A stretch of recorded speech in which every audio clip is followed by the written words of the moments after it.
पिछले कुछ दिनों से प्राइवेट स्कूलों की फी की वसूली का मुद्दा चर्चाओं में है और कई लोगों ने निवेदन भी किया और अनुरोध भी किया कि इस विषय पर आप अपना मंतव्य प्रस्तुत करें।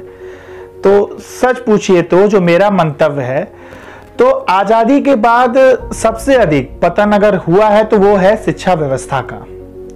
प्राइवेट स्कूल पैसा वसूल के अड्डे बन गए हैं और सरकारी स्कूल अवैध बंटवारे के। पढ़ाई लिखाई तो खैर जो है सो है ही। प्राइवेट स्कूल अब विद्यालय नहीं मॉल बन गए हैं। वहां किताबें बिकती हैं, कपड़े बिकते हैं, जूते बिकते हैं, मोजे बिकते हैं, बेल्ट बिकती हैं, टाई बिकती हैं, ट्यूशन के मास्टर तक बिकते हैं। कुछ स्कूलों में तो धर्म भी बिकता है और सबसे अंत में बिक रही है शिक्षा। और ये सारे सामान लागत मूल्य से 10 गुना मूल्य पर बेचे जाते हैं भाई। बात करें अगर सरकारी स्कूलों की, तो सरकारी स्कूल मुफ्त राशन की दुकान हो गए हैं। वहां सरकार भोजन बांटती है, कपड़े बांटती है, जूते बांटती है, स्कूल बैग बांटती है, पैसे बांटती है, चुनाव के समय वोटों का मूल्य भी बांटती है और सबसे अंत में शिक्षा बांटती है। इतना ही नहीं, ये सारी बंदर बाट पहली कक्षा से ही बच्चों को उनकी जाति, उनकी कैटेगरी याद दिलाकर की जाती है।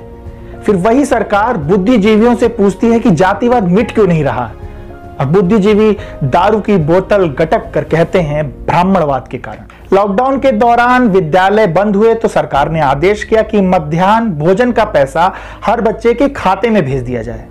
मतलब बंटवारा रुकना नहीं चाहिए। उधर प्राइवेट स्कूल वालों ने कहा कि हम ऑनलाइन पढ़ाएंगे, सो फीस जमा कीजिए। मतलब वसूली किसी भी स्तर से रुकेगी नहीं। दोनों के मालिक अपने अपने एजेंडे पर डटे हुए हैं। मुझे लगता है कि शिक्षा के क्षेत्र में तो कम से कम नैतिकता होनी ही चाहिए। अगर विद्यालय अनुशासित हो गए तो राष्ट्र का भविष्य तो अनुशासित हो ही जाएगा। पर दुर्भाग्य यह है कि नैतिकता कहीं भी बिल्कुल भी जीवित है ही नहीं। हर जगह जीवित है, व्याप्त है तो सिर्फ और सिर्फ एजेंडा। हमारे भारत देश में नर्सरी क्लास के बच्चे को स्कूल ऑनलाइन क्लासेस देकर पढ़ा रहे हैं। जिस बच्चे की पोटी भी माद होती है वो अब ऑनलाइन पढ़ रहा है। इस ऑनलाइन पढ़ाई का लाभ ना बच्चा समझ रहा है ना अभिभावक, बस स्कूल प्रशासन ही इस चीज को समझ रहा है। प्राइवेट स्कूलों वालों का तर्क है कि शिक्षकों का वेतन देना है तो सो फीस लेना सही है। चलिए छोटे स्कूलों की बात तो समझ आती है, पर वे बड़े स्कूल जिनकी कमाई करोड़ों की है, वे क्या 3 महीने का वेतन भी अपने पास से नहीं दे सकते? वैसे मुझे तो यह भी समझ में नहीं आ रहा है कि 3-4 महीना स्कूल बंद हो जाने से ऐसा क्या बिगड़ जा रहा है जो ऑनलाइन पढ़ाना ही पड़ रहा है। प्राइवेट स्कूल तो यूं ही गर्मी की छुट्टियों में 2 महीने के लिए बंद ही रहते हैं, पर नहीं, फीस लेना है तो फिर लेना है, चाहे जैसे भी लेना हो, वसूली करना जरूरी है। अभी कुछ दिन पहले एक न्यूज देखा था कि डीपीएस जैसा बड़ा स्कूल ग्रुप मास्क बेच रहा है, वो भी 400 रुपए में। ये नैतिक पतन की परिकाष्ठा है दोस्तों।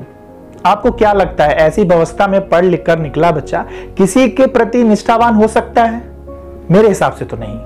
ना राष्ट्र के प्रति, ना समाज के प्रति, ना घर के प्रति। वह सिर्फ यही सीखेगा कि जैसे भी हो सिर्फ पैसा कमाओ, किसी भी तरह से। वैसे डीपीएस ने अब यह कहा कि वह मास्क उसका नहीं है। मास्क ना भी हो तब भी किताबें, जूतों आदि के नाम पर लूट तो आप लोग करते ही हो। वैसे मुझे लगता तो नहीं है कि लोग प्राइवेट स्कूलों की इस अनैतिकता का विरोध कर पाएंगे, पर करना जरूर चाहिए। और सिर्फ उस विद्यालय के शिक्षक और प्रिंसिपल का विरोध नहीं करना है, हमें उस मैनेजमेंट का, प्रशासन का भी विरोध करना है। पर प्रिंसिपल का ही विरोध करेंगे तभी वो प्रशासन तक ये बात पहुंचेगी। तो आप लोगों का इस टॉपिक पे क्या मंतव्य है, कमेंट कर मुझे आप बता सकते हैं। धन्यवाद।